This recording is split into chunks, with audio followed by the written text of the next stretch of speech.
நம்மளுடைய subscriber sister ஒருத்தங்க நேற்று கமெண்ட் பண்ணியிருந்தாங்க. அக்கா, நான் எந்த வேலை செஞ்சாலும் எனக்கு பக்கத்தில் இருக்கவங்க, வீட்டில் இருக்கவங்க ஏதாவது சொல்லிக்கிட்டே இருக்காங்க.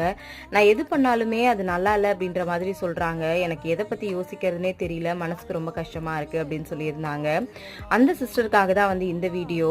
நம்ம எந்த விஷயம் பண்ணாலும் நம்மளை குறை சொல்கிறவங்க கண்டிப்பாக குறை சொல்லிக்கிட்டே தான் இருப்பாங்க. உங்களுக்கு ஒரு விஷயம் பிடிக்குது அப்படின்னா தாராளமாக அதை பண்ணுங்கள். என்னையே எடுத்துக்கோங்களேன். நான் முன்னாடி வந்து ரொம்ப குண்டாக இருந்தேன். அப்போ என்னை சொல்லிக்கிட்டே இருந்தாங்க, நீ ரொம்ப குண்டா இருக்க, பாக்குறதுக்கே ஒரு மாதிரி ஆயிட்ட, கல்யாணம் ஆனப்போ எப்படி இருந்தல, அழகா இருந்தேன்னு சொன்னாங்க. இப்போ நான் தம்பிக்கு தாய்ப்பால் கொடுக்கறதுனால என்னோட வெயிட் வந்து ரொம்பவே வந்து கம்மியாயிடுச்சு. இப்ப பாக்குறவங்க எல்லாம் என்ன சொல்றாங்க, நீ வந்து குண்டா இருக்கும்போது அழகா இருந்த, இப்போ ஒல்லியா ரொம்ப அசிங்கமாயிட்ட அப்படின்னு சொல்லிட்டு. ஆனா நான் குண்டா இருக்கும்போது என்னை யாருமே அழகா இருக்க அப்படின்னு சொன்னதே இல்லை.